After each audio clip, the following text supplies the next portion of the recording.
Welcome to the research labs of the University of Kansas Cancer Center. The graduate students and postdoctoral fellows in the laboratories of Drs. Michael Vansaun and Danny Welch are part of the Department of Cancer Biology. We were asked to prepare a short video in support of the Patient and Investigator Voices Organizing Together, or PIVOT, component of the KU Cancer Center. Often what takes place in a laboratory is a mystery. Here, we'll introduce you to some types of experiments that are done in our cancer research laboratories. We hope you enjoy it. We keep cancer cells, which are immortal, in a state of suspended animation in liquid nitrogen. When the time comes to perform an experiment, we thaw cells and grow them in incubators. Specialized petri dishes containing adherent cancer cells are detached from the plate in special hoods that prevent them from being contaminated. From there, those cells can be used for lots of different experiments. Some experiments, like this one, involve treating cancer cells with experimental drugs. Drugs are made at different dilutions and then mixed in the media containing precise dilutions of cancer cells. The cell drug mixtures are then carefully added to the plates where tumor cell survival or behavior can be measured.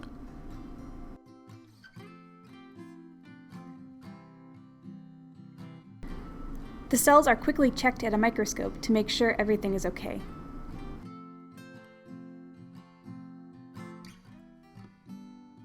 For some experiments, we look to see if behavior of cancer cells change. Here we create a pathway or gap in the layer of cancer cells that had filled a plate. After a period of time, we look to see how far and how fast the cancer cells fill that gap. Research requires teamwork. Here, my lab mates and I are harvesting protein from pancreas cancer cells, but similar procedures are also used to isolate DNA and RNA. First, we strip the cell off the plate in a buffer that breaks the cell open. The cell lysates are collected into tubes and kept on ice to slow down any degradation that might take place. Some chemicals are added to purify the molecules of interest. The mixtures are loaded into gels. Individual wells contain different samples that have been spiked with a dye to make them easier to see. Loading the gels is precise work, but it must be done quickly to avoid diffusion of molecules between wells.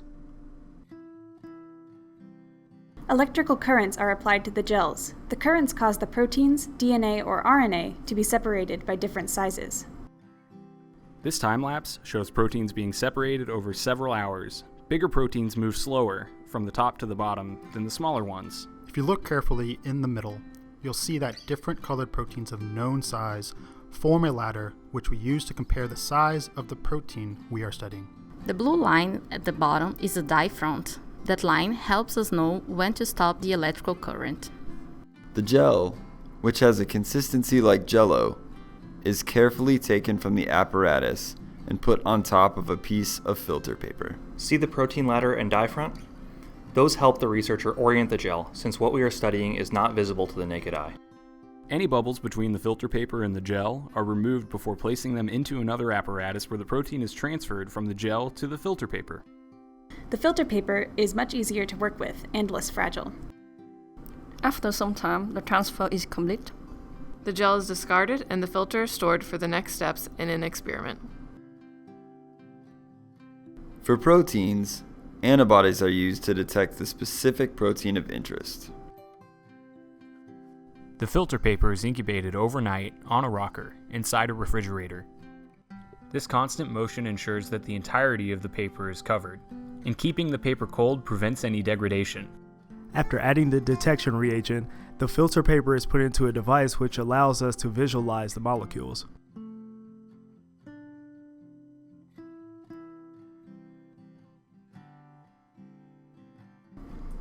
In this experiment, we are asking whether drug treatment changes a protein.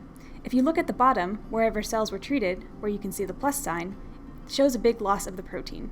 At the top, notice that the other proteins didn't change. Although the details change, the same principles are used to work with DNA and RNA, only different probes are used. Here, RNA has been isolated from gels and is being put into a PCR machine to measure how much is there. Using different probes, Subtle mutations can be detected as well.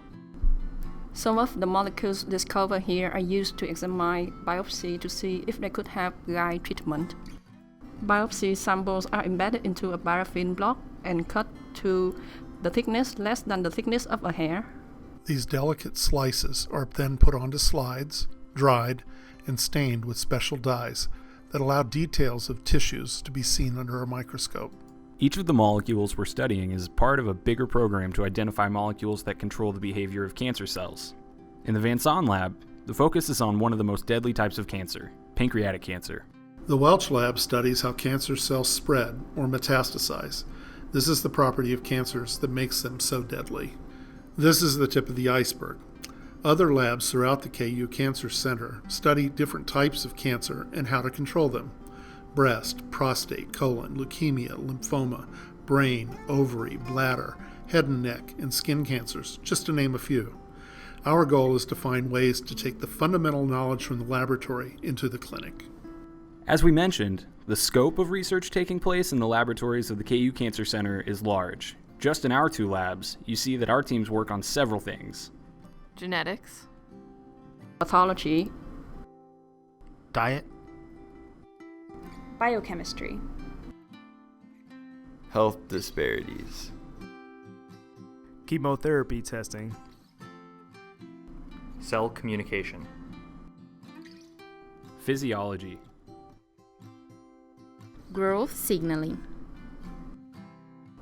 Another aspect of laboratory research that we want to emphasize is how expensive it is.